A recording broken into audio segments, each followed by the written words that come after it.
안녕하십니까. 3월 9일 화요일 말씀 묵상 함께 시작하겠습니다. 오늘도 말씀으로 하루를 시작하기를 결단하신 귀한 성도님들의 가정과 생업 위에 주님의 함께하심, 주님의 능력이 늘 있기를 간구합니다.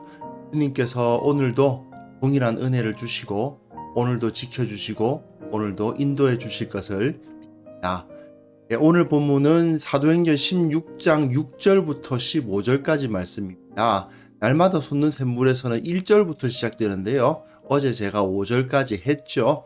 6절부터 새로운 계기가 시작이 되는데, 그래서 제가 보기에는 5절까지 다루고 10절까지 다뤘어도 되긴 해요. 되긴 하는데 어쨌든 5절까지만 다루고 날마다 솟는 샘물 너무 막 달라지게 하면 곤란하니까 5절까지 다루고 오늘은 6절부터 15절까지를 다루도록 하겠습니다. 하나님의 말씀을 일단 읽어보고요.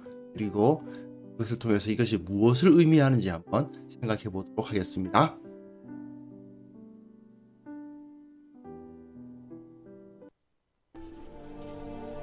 성령이 아시아에서 말씀을 전하지 못하게 하시거늘 그들이 부르기아와 갈라디아 땅으로 다녀가 무시아 앞에 이르러 비두니아로 가고자 애쓰되 예수의 영이 허락하지 아니하시는지라. 무시아를 지나 두루아로 내려갔는데 밤에 환상이 바울에게 보이니 마게도냐 사람 하나가 서서 그에게 청하여 이르되 마게도냐로 건너와서 우리를 도우라. 바울이 그 환상을 보았을 때 우리가 곧 마게도냐로 떠나기를 힘쓰니 이는 하나님이 저 사람들에게 복음을 전하라고 우리를 부르신 줄로 인정함이로라. 우리가 드로아에서 배로 떠나 사모드라게로 직행하여 이튿날 네아폴리로 가고 거기서 빌립보에 이르니 이는 마게도냐 지방의 첫 성이요 또 로마의 식민지라. 이 성에서 수일을 유하다가 안식일에 우리가 기도할 곳이 있을까 하여 문밖 강가에 나가 거기 앉아서 모인 여자들에게 말하는데, 두아디라시에 있는 자색 옷감 장사로서 하나님을 섬기는 누디아라 하는 한 여자가 말을 듣고 있을 때 주께서 그 마음을 열어 바울의 말을 따르게 하신지라. 그와 그 집이 다 세례를 받고 우리에게 청하여 이르되 만일 나를 주 믿는 자로 알거든 내 집에 들어와 유하라 하고 강권하여 머물게 하니라.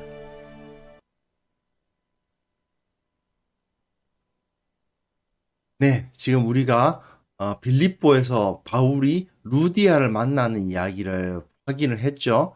전체적으로 한번 구조 한번 생각해 보겠습니다. 자, 이방인 교회가 온 땅으로 흩어져 나가는 모습을 보여줍니다. 그래서 첫째 1차 전도 여행 때는 어떤 일이 벌어졌습니까? 바나바와 바울이 이방인도 구원받음을 확인을 하죠. 하지만 마지막 부분에 바나바와 바울이 갈라섭니다. 다른 것 때문에 갈라선 것이 아니고 마가 때문에, 마가를 데려갈 것이냐 말 것이냐. 그러면서 그 섭리 가운데 결국은 바울의 선교팀이 바뀌죠. 멤버 체인지가 일어나게 됩니다. 그리고는 이제 이 사람들이 이방 사회에 복음을 전하게 되는 것을 보니 여기서 멤버 체인지가 일어나죠. 그리고 이 상황에서 이들이 복음을 전하려고 하는데 하나님의 인도하심에 의해서 이들이 아시아에 머물지 아니하고 마케도니아 이쪽으로 넘어가는 모습을 볼 수 있습니다. 그래서 마케도니아로 넘어가서 이 빌립보와 데살로니가와 그리고 베레아 이 지역에 복음이 전파되는 이야기가 이제 이 16장 6절에서부터 17장 15절까지 계속 이어질 거예요. 그래서도 이제 오늘은 마케도니아로서 부름을 받았고, 그리고 빌립보에서 있었던 일 앞부분이죠. 15절까지니까 이 부분을 다루게 되겠습니다. 자, 빌립보 빌립보로 넘어가는 이야기 바로 전에요. 이들이 어떻게 그 마케도니아 지역으로 넘어가게 되었는가를 보여주는 이야기인데요. 성령이 아시아에서 말씀을 전하지 못하게 하셨다라고 되어 있거든요. 다시 한번 지도 보면서 한번 생각해 볼게요. 지금 원래 바울과 바나바가 안디옥에 있지 않았습니까? 안디옥에 있다가 싸워가지고 이 점선은 이제 바나바가 간 곳입니다. 바나바가 이렇게 구브로로 가버렸어요. 이자 바울은 시리아와 길리기아 이 지역을 다루게 됩니다. 바울이 원래 그 자기 출신지가 어디입니까? 길리기아 다소 출신이란 말입니다. 그 길리기아라는 것은 바울의 원래 고향입니다. 그러니 이 시리아 지역과 길리기아 지역은 바울의 입장에서는 아무래도 좀 편안한 곳입니다.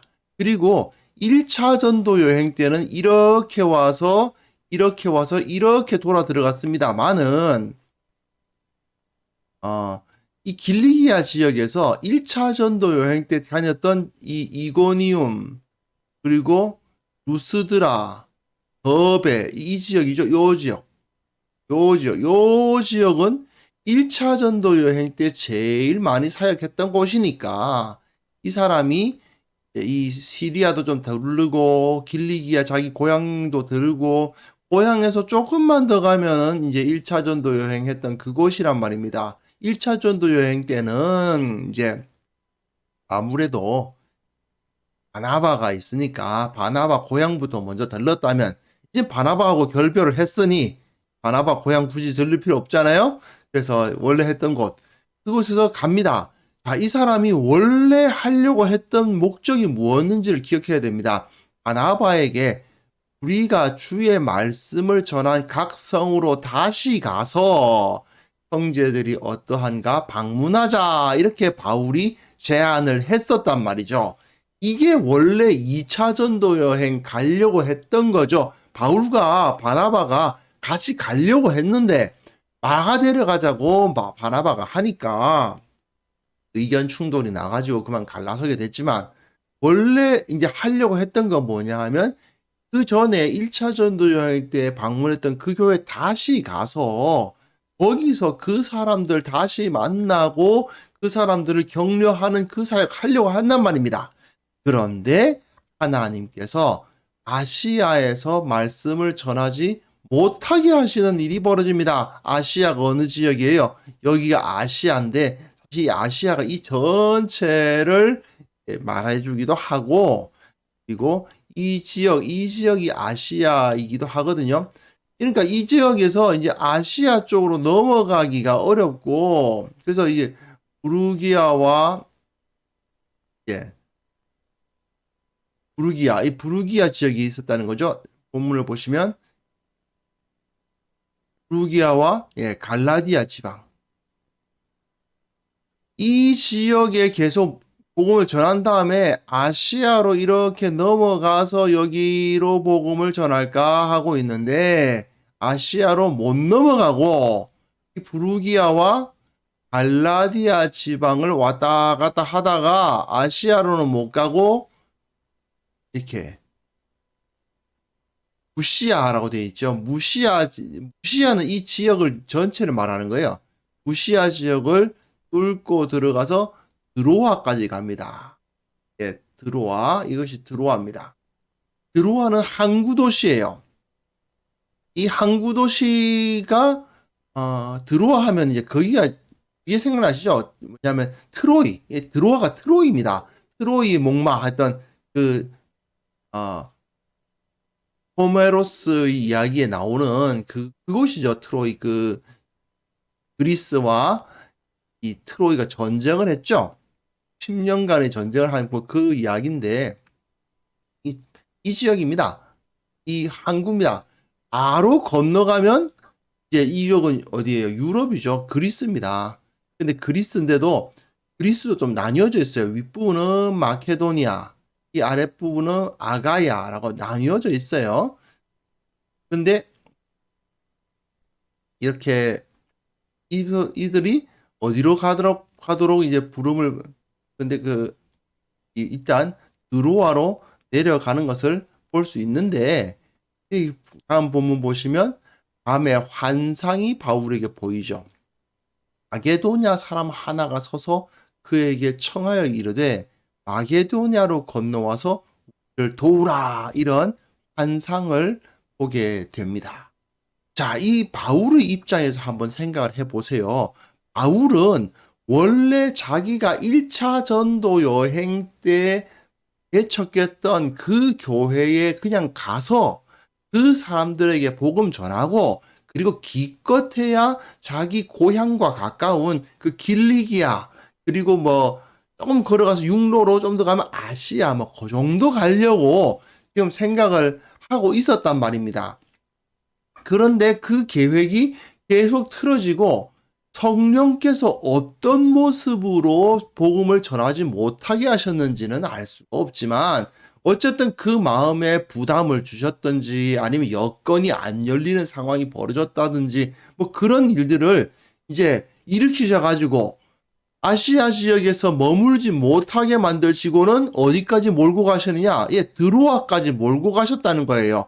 그 트로이, 그러니까 그 항구 도시까지 몰고 가십니다. 몰고 가신 다음에 그곳에서 환상을 보여주시면서 여기서 이제 마케도니아로 넘어가도록 명령을 주시는 거죠. 이 마케도니아 사람의 환상을 통해서요. 그런데 이 사람들이 이 바울이 환상을 보니까 우리가 어떻게 합니까? 곧 마케도니아로 떠나기를 힘썼습니다. 바울은 원래 만났던 사람, 원래 갔던 곳, 원래 익숙하게 생각하고 있던 곳, 자기 고향과 비교적 그렇게 멀지 않은 곳을 다니려고 했습니다. 바나바는 그래서 자기 원래 출신지인 구브로로 배 타고 떠났던 거 아니에요. 바울도 사실은 가까운 시리아와 길리기아 지역으로 가면서 자기 고향 쪽으로, 가까운 쪽으로 서로 찢어진 거 아니겠습니까? 그런데 하나님은 바울을 그냥 자기와 편안한 지역에 그냥 머물도록 내버려 두지 아니하시고 드로아까지 쭉 몰고 가시더니 결국은 배를 타고 마케도니아로 넘어가라, 이렇게 되는 거죠. 마케도니아가 어디냐? 알렉산더의 고향 아닙니까? 혹시 기억나시는지 모르겠는데 역사 이제 세계사 좀 공부해 보신 분들은 많이들 아시죠? 알렉산더가 마케도니아의 왕이었죠. 그래서 그 지역을 완전히 이제 대제국을 이루는 것을 생각할 수 있는데요. 사실 이때는 마케도니아가 뭐 옛날 마케도니아가 아니죠. 지금은 로마에 의해서 정복을 당해가지고 BC 168년,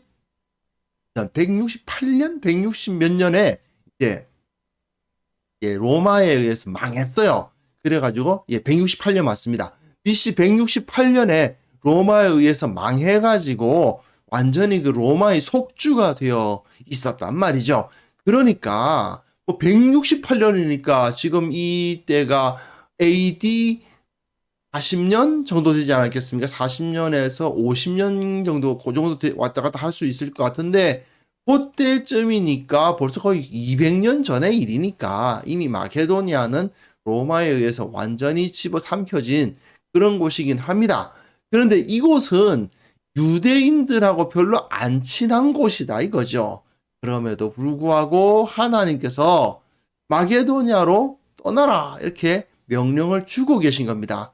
정말 바울로서는 생각하지 못했던 것일 것입니다. 생각해 보십시오. 어제 본문에서 바울이 디모데 만났죠. 이 사람 원래 헬라인 아버지와 유대인 어머니 사이에 태어난 사람인데 이 사람에게 할례를 행했습니다. 왜 그렇습니까? 유대인들 사이에서 사역 잘하라고, 유대인들이 서로 그 사람을 좀 멀게 느끼지 말라고 할례 행하고 그랬잖아요. 디모데도 유대인들 사이에 들어가서 사역하기 위해서 할례 받은 거 아닙니까? 그런데 하나님께서 마케도니아로 건너가서 하나님의 사역을 하라고 요구를 하신 것입니다. 물론 마케도니아 지역에도 유대인들이 없는 건 아니고 그 가운데 회당이 안 세워져 있는 건 입니다. 하지만 바울의 입장에서는 굉장히 먼 곳, 익숙하지 않은 곳, 그곳으로 이제 인도하심을 받는 거죠. 그런데도 불구하고 이 사람들은 곧 마케도니아로 떠나기를 힘씁니다. 왜요? 하나님이 저 사람들에게 복음을 전하라고 우리를 부르신 줄로 인정함이로라. 이때 누가가 그들 가운데 같이 있었던 거죠. 그러다 보니까 우리가라는 표현이죠. 우리가, 여기서 우리가라는 말이 처음 나와요. 16장 10절에 우리가라는 말이 처음 나오는데, 이때 그 누가를 언제 만났는지는 잘 모르는데, 안디옥에서부터 같이 왔는지 아니면 루스드라에서 만났는지 그건 잘 모르는데, 어쨌든 이 가운데 누가가 포함되어 있었다는 것을 알 수 있습니다. 예, 어쨌든 하나님이 마케도니아로 건너가라고 명령을 하시니 어떡하겠냐? 건너가자. 이렇게 된 겁니다. 그래서 드로아에서 배로 떠납니다. 예, 거기 항구 도시니까요. 배를 타고 사모드라게로 직행하는데요. 사모드라게가 어디냐 하면은 잘 안 보여요. 이 사모드라게라고 여기 적혀 있긴 한데 섬입니다. 이 지역에. 이 드로아에서 네아폴리로 가는데 중간에 있는 섬입니다. 그게 사모드라게인데요.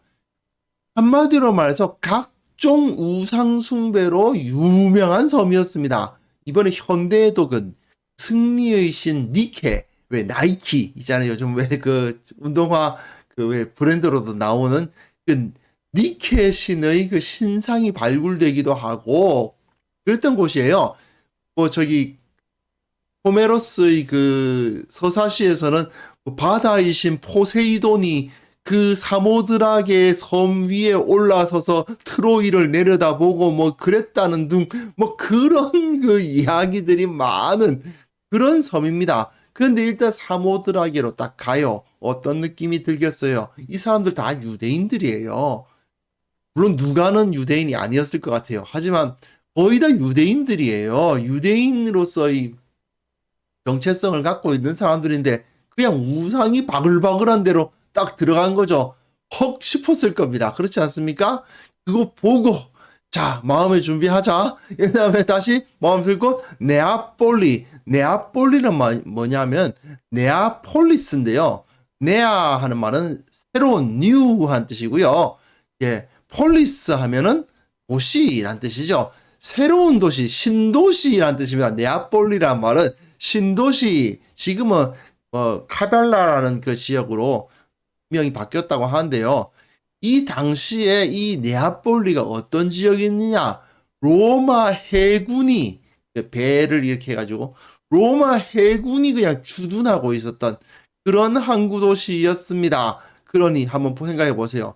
각종 우상들이 바글바글한 데로 들어갔다가 그 다음엔 어때요? 로마 해군이 바글바글한 곳으로 들어갑니다. 이 느낌이 어땠는지를 한번 우리는 상상해 볼 필요가 있어요. 바울 일행이 이전에는 그래도 좀 자기가 물론 이방인들이 많이 있는 곳은 사실이지만 그래도 좀 익숙했던 곳, 그래도 좀 편안하게 느꼈던 곳을 다니면서 전도를 하려고 했는데 하나님의 부르심을 받고 그래 마케도니아로 건너가야 해 하고 딱 가려고 하는데 맨 처음 딱 보이는 게 사모드라게 가득한 우상들이에요. 우상들이 바글바글한 섬 일단 들렀다가 그 다음에 로마 군대가 그냥 바글바글한 대로 들르는 거예요. 그 다음에 마음에 그냥 꽉 부담이 얼마나 됐겠어요. 그죠? 그런데 그 마음의 부담을 안고 이제 거기서 다시 어디로 옮겨가느냐 하면요. 빌립보라는 지역으로 옮겨갑니다. 이는 마케도니아 지방의 첫 성이요라고 되어 있는데 처음 만들어진 성이다. 뭐 이라기보다는 처음 만들어진 성이다. 뭐 그런 의미라기보다는 앞서가는 성읍이다. 뭐 그런 뜻입니다. 제일 큰 도시였다는 그런 뜻 아니고요. 뭐 수도라는 뜻도 아닙니다. 수도는 저기 데살로니카죠. 다만 그 마게도니아 지방에서 상당히 크고 중심되는 성 중에 하나다 이런 겁니다. 우리나라로 따지면 뭐 인천, 부산쯤 되는 그런 성이다 이런 표현입니다. 그리고 로마의 식민지였다라고 되어 있습니다. 이 지역이 로마 식민지, 당연히 다 로마 식민지 아닌가 싶은데 이 지역이 이제 로마의 시민권을 가지고 있는 사람들이 많이 살았던 곳이에요. 특히 그 군인으로서 싸우다가 퇴역한 로마 군인으로서 퇴역한 사람들이 많이 살았던 곳이 바로 이 빌립보입니다. 그런데요, 로마 시대, 지금도 그럴 수도 있어요. 근데 로마 시대 때만 해도 군인들이 이 우상을 정말 많이 섬겼습니다. 그도 그럴 것이, 전쟁이 잦았거든요. 아무리 강하게 훈련받은 군인이라 하더라도 죽음은 두려운 겁니다. 그렇지 않겠습니까? 그러니까 신들을 많이 섬겨요.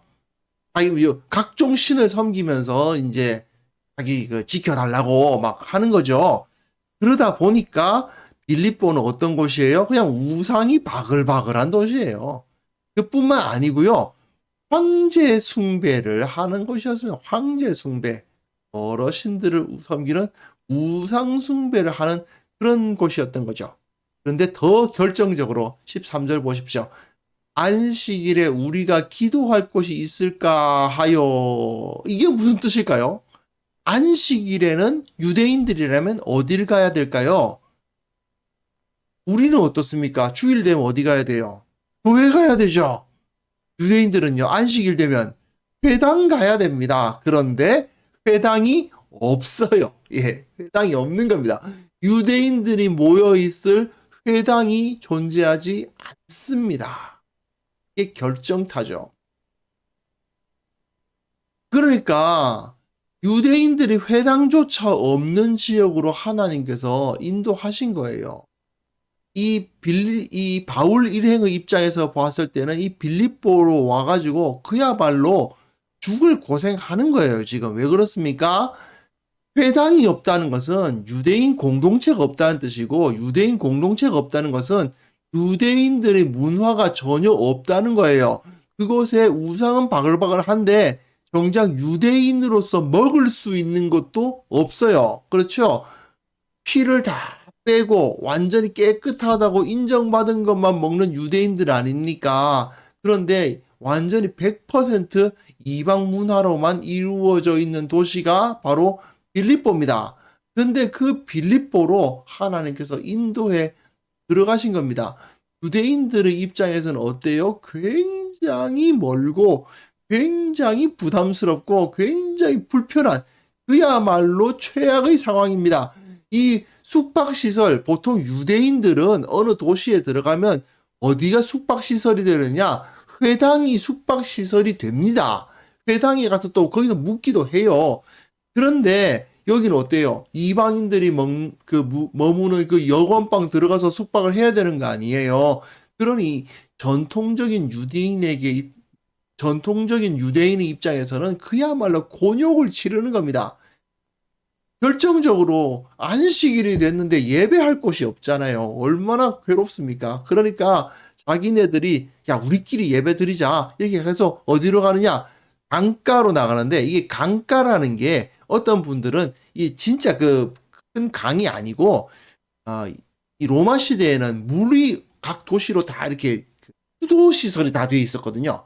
그러니까 쫄쫄 흐르는 시냇가 같은 거다. 그렇게 말씀하시는 분도 계세요. 그러니까 폭이 이 정도 되는, 폭이 한 몇십 센치 정도 되는 그냥 시내가 졸졸졸졸졸 흐르도록 이렇게 만들어 놓은 건데, 그러니까 돌 같은 걸로 쳐가지고 수도가 흘러가는 그런 거를, 그런 곳을 말하는 거다. 이렇게 말씀하시는 분도 계시고요. 여튼 정확히 어떤 곳이었는지는 우리가 모르죠. 여튼 물이 있는 곳으로 가는 거예요. 왜냐하면 예배 전에 이제 정결례라는 걸 한단 말이에요. 그러니까 물을 가지고 이렇게 하나님께서 우리를 깨끗이 씻어주시고 이런 걸 하려고 하다 보니까 물이 있는 곳에 가야 돼요. 그러니까 야 우리 그냥 가서 우리끼리 예배드리자 뭐 그러고 있는 거예요. 그래서 우리가 기도할 곳이 있을까 하여 문 밖에 강가에 나가서 거기 앉았는데 거기 또 여자들이 모여 있네요.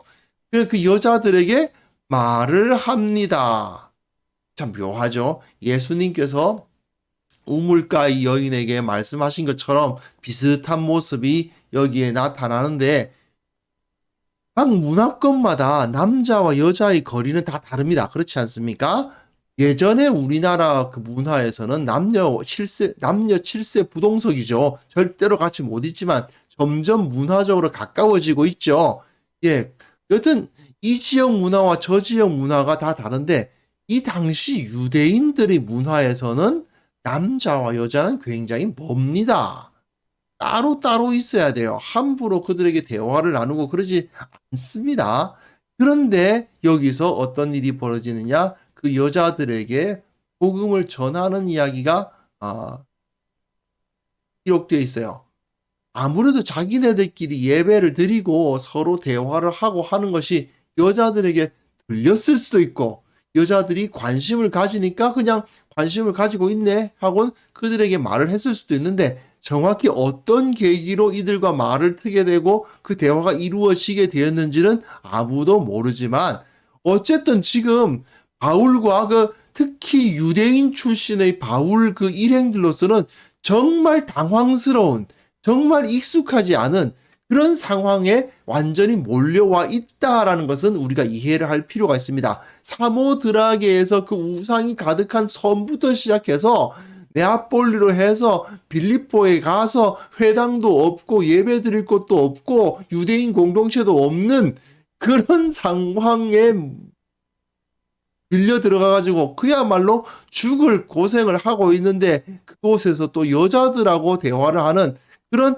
안 익숙한 뭔가 좀 깨림직한 뭔가 좀 안 익숙한 그런 상황이 벌어지고 있었다 하는 거죠. 그런데 그 가운데 두아디라시에 있는 자색 옷감 장사로서 두아디라는 어디입니까? 아시아입니다. 두아디라 혹시 요한계시록 기억나십니까? 두아디라 교회잖아요. 예, 두아디라가 원래 바울이 가려고 했던 아시아 지역의 한 도시죠. 그런데 이 두아디라가 어떤 도시냐? 자색 옷감, 특히 자색 물감이 많이, 염료가 많이 나는 곳이에요. 이 당시에는 예수님께서도 말씀하셨지만 자색 옷을 입은 사람을 보러 갔냐 뭐 이런 말씀을 하셨잖아요. 이 보라색 염료가 엄청나게 비싼 염료입니다. 그러다 보니까 이 자색 옷감을 가지고 이제 상거래를 한다는 것은 무슨 뜻이겠어요? 예, 부자라는 뜻입니다. 엄청난 거부라는 뜻입니다. 두아디라가 이 자색 염료가 많이 나는 곳인데 이 루디아라고 하는 한 여인이 두아디라는 저기 아시아 지역에 있고 또 잠깐만 한 번만 볼까요? 지도를 보시면 아시아 지역이 두아디라 되어 있네요. 두아디라가 여기거든요. 이 두아디라가 염료가 있는데 여기가 빌립보란 말입니다. 배를 타고 아마 왔다 갔다 했을 겁니다. 이 지역을 왔다 갔다 하면서 무역을 했던 여자예요. 이 여인이 이 자색 옷감이라는 것이 굉장히 비싼 거기 때문에 어부였을 겁니다. 사실 상당히 큰 부자였을 것입니다. 근데 그 여인이 말을 듣는데 어떤 여인이었느냐? 하나님을 섬기는 여인이었어요. 분명히 이방인이었을 것입니다. 하지만 어떤 계기로 말미암아 아마 두아디라 이 지역에 있는 유대교 회당에 나갔을 수도 있죠. 그곳에서 하나님을 어느 정도 알고 있었는데 이 바울이 유대인이 빌립보에 있네? 하고는 보고 있는데 바울이 복음 전하는 것을 듣고 그 가운데서 이야기하는 것을 듣더니 어떤 일이 벌어지느냐? 주님께서 그 마음을 열어 바울의 말을 따르게 하시는 일이 벌어집니다. 그 물가에서 예배 드릴 곳이 없어가지고 그곳에서 물 어디 있나 싶어서 갔던 그 물가에서 두아디라를 왔다 갔다 하던 루디아를 만나게 하시고 그리고 그 루디아가 복음을 받아들여야 할 뿐 아니라 그와 그 집이 다 세례를 받아요. 놀라운 일이 벌어진 것입니다. 이 루디아가 어쩌면 남편이 없었을 수도 있죠. 과부였을 수도 있고요. 하지만 그건 잘 모르겠지만 여하튼 그 집이 온전히 다 하나님께로 돌아오는 예수 그리스도를 영접하는 일이 벌어집니다. 그뿐만 아니죠. 우리에게 청하여 이르되 만일 나를 주 믿는 자로 알거든 내 집에 들어와 유하라 하고 강권하여 머물게 하니라. 네, 이 사람들이 머무는 곳이 얼마나 불편했겠습니까? 유대인들이. 그런데 이 루디아가 유대인들을 잘 이해하고 있던 루디아를 만나게 하시고 그 루디아가 예수님을 믿게 하시고 세례까지 받게 하시고 그 집에 들어와서 그 집에서 이제 그 이방인들이 왔다 갔다 하는 그 여관방이 아니라 이제 유대인들을 이해하는 그리고 상당히 부유한 집이니까 편안했겠죠. 편안한 그 집에서 유할 수 있도록 하는 그런 일이 나타났다는 것입니다. 자, 이것은 결국은 완전히 전혀 익숙하지 않은 지역으로 과감히 나아갔던 이 사람들 입장에서는 이 유대인들의 입장에서는 정말 경험해보지 못한 지역, 정말 어색한 지역, 그곳에 좀 가까이 갈 수 없다고 생각했던 그 사람들 사이로 하나님의 명령을 따라서 들어가니까 그곳에서 루디아를 만나게 하시고 그가 세례를 받고 예수님을 영접하게 하시는 그런 역사를 일으켜 주셨던 거죠. 이것이 모두 다 하나님의 주권적인 인도하심에 의한 것입니다. 결국 어떻게 보면 좀 달리 생각해 보면 하나님께서 루디아를 구원하시려고 바울 일행을 보내셨다고 볼 수도 있죠. 근데 루디아를 아시아로 가서 거기 두아디라에서 만나게 하시는 것이 아니라 빌립보, 완전히 하나님과는 관계없는 것 같은 우상 숭배의 도시요, 황제 숭배의 도시였던 그 빌립보에서 이 루디아를 만나게 하시는 그런 역사가 일어난 겁니다. 자, 이 이야기를 보면서 하나님께 바울이 순종함으로 말미암아 자신과 전혀 다른 사람들, 전혀 익숙하지 않은 그 지역으로 순종하며 들어가는 바울의 모습, 그 가운데 하나님께서 역사하시는 그것을 보면서 우리가 어떻게 살아야 하는가, 어떤 마음을 먹어야 하는가를 다시 한번 생각해 볼 수 있었으면 좋겠습니다.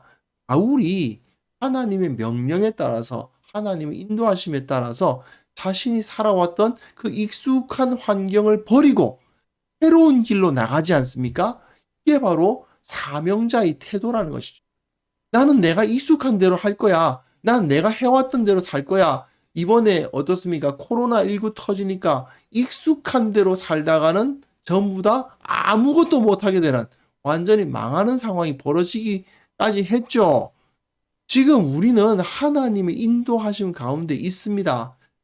그때마다 새로운 것을 해야 할 때가 나타나요. 그때에 우리는 나는 안 해봤어. 나는 못해. 이렇게 말하면서 뒤로 도망가는 것은 사실 사명자의 태도가 아닌 거죠. 진정 사명자의 태도는 이 세상으로 나아가서 복음을 전하고 세상을 치유하는 사명을 맡은 사람이라면 이것이 우리들에게 좀 먼 지역이라 하더라도 좀 익숙하지 않은 상황이라 하더라도 나하고 안 친했던 사람이라 하더라도 말입니다.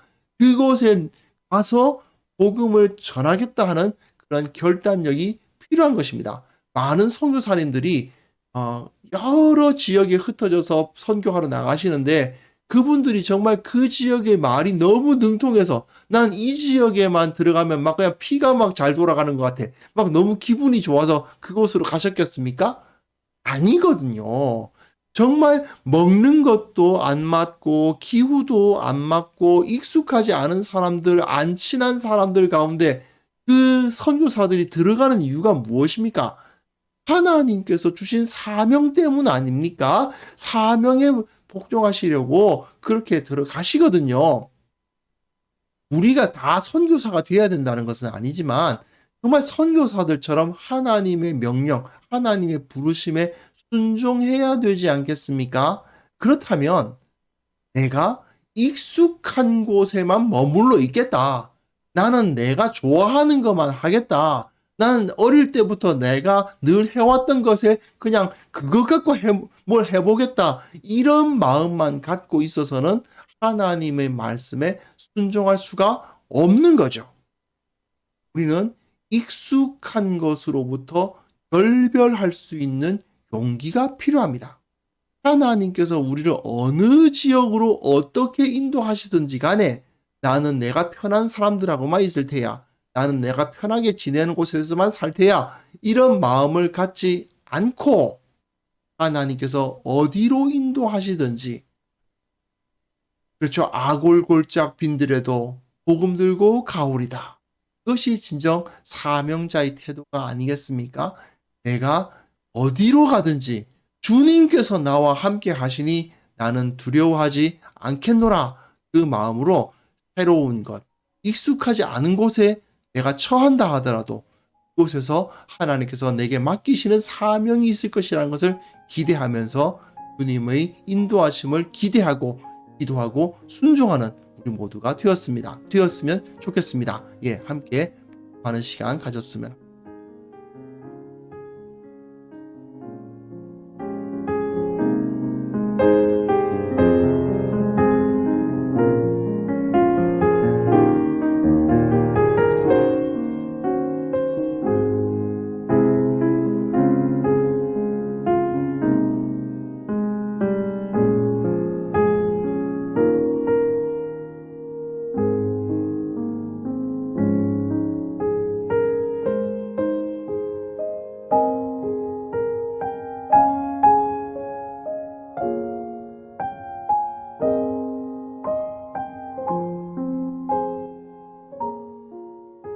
하나님 아버지, 주님의 인도하심에 우리가 민감하게 하시고 그저 익숙한 것, 편안한 것에만 머물려고 하는 그런 태도를 과감히 버리게 하여 주시고 내가 익숙했던 환경을 떠나서 주님의 명령을 따라 새로운 곳으로 나아갈 수 있는 용기를 허락하여 주옵소서. 그 믿음으로 살아가게 하여 주시옵소서. 참으로 우리가 순종하면 정말 복음을 들고 아골골짝 빈들이라도 나아가겠다는 그 마음으로 살아가다 보면 하나님께서 우리와 함께 하시며 하나님께서 우리의 모든 것을 채워주시고 순조롭게 하신다는 사실을 믿게 하여 주시고 또한 실제로 그러한 은혜를 경험하는 역사가 일어나게 하여 주시옵소서. 아버지, 이렇게 역동적으로 우리의 삶을 살아갈 수 있는 그런 은혜가 우리에게 필요합니다. 인간은 연약하여서 늘 하던 대로, 그리고 늘 있던 대로, 예전에 했던 대로만 살려고 하는 경향이 있지만 그런 것들을 내어버리고 주님께서 나를 어디로 인도하시든지 나는 걸어가겠노라 고백할 수 있는 그런 참 신앙인으로서 우리가 거듭나게 하여 주시옵소서. 아버지, 모든 성도들이 이러한 신앙, 역동적인 신앙을 갖게 하여 주시고 그것으로 말미암아 교회가 더욱더 활기차지고 성령의 능력을 힘입고 그리고 결국은 복음의 본질을 추구하는 참된 공동체가 되어서 이 세상 가운데 나아가 예수 그리스도의 빛을 던지는 자들이 되게 하여 주시옵소서. 아버지 하나님, 오늘 하루도 우리를 인도하여 주시기를 원하옵고 우리와 함께하여 주시기를 원하오며 주께서 주시는 그 도우심에 푹 잠겨 기쁨으로 찬송하며 살아갈 수 있도록 주께서 도와주시옵소서. 예수 그리스도의 이름으로 기도합니다. 아멘.